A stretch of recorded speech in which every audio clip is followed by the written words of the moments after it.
Well, first of all, thank you very much indeed for joining us this morning. Appreciate it. So the Global TB Caucus, what is it? We set up the Global TB Caucus 2 years ago at the Union Conference in Barcelona. It's an alliance of parliamentarians from around the world dedicated to raise the profile of the need to fight TB. And we just had a few members from across the global community 2 years ago. Now we have 2,000 parliamentarians across 130 different countries. We have 4 major regional networks in the Americas, Europe, the Asia, Pacific and Africa, as well as a Francophone network. And we're really trying to build political support and will to make the case that TB is a disease that we simply have to do more to tackle.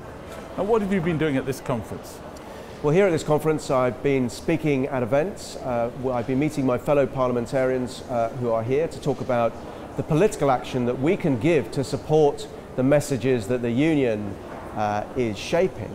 And in particular, we've been focused on the need to invest more in research and development, because without the improved diagnostics, the better drugs, the TB vaccine, and with the funding shortfall that we have at the moment, we are simply not going to meet the Sustainable Development Goal target that was set last year by the world's community to end TB in 15 years. At the current rate of progress, we're not going to end it in 100, probably not even 200.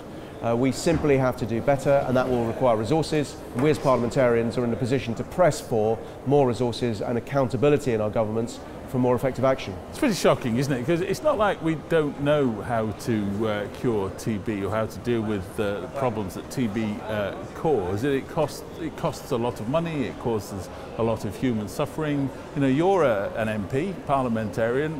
Why can't governments do something about it? I think it is shocking. I think the truth is most parliamentarians in the Western world don't really know about TB. They may have appreciated that it's researched to some extent in their own countries, but they don't know the global effect of it. When you tell them that it's the world's biggest killer, that it now kills more people every year than HIV/AIDS or malaria, where progress has been made, 1.8 million people a year losing their lives unnecessarily, they're quite shocked. They think that TB was a disease that was beaten. They also think that there was a vaccine.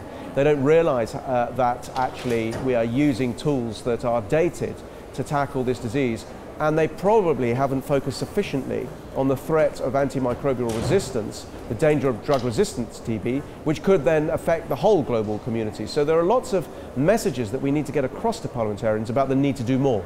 How big an issue is TB in the UK? Well, TB is an issue in the UK. We thought we'd beaten the disease. It's come back.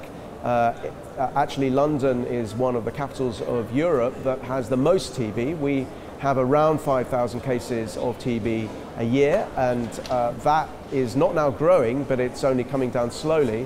My TB committee in the House of Commons pressed for more action to deal with this and a TB plan, and the government has put this in place.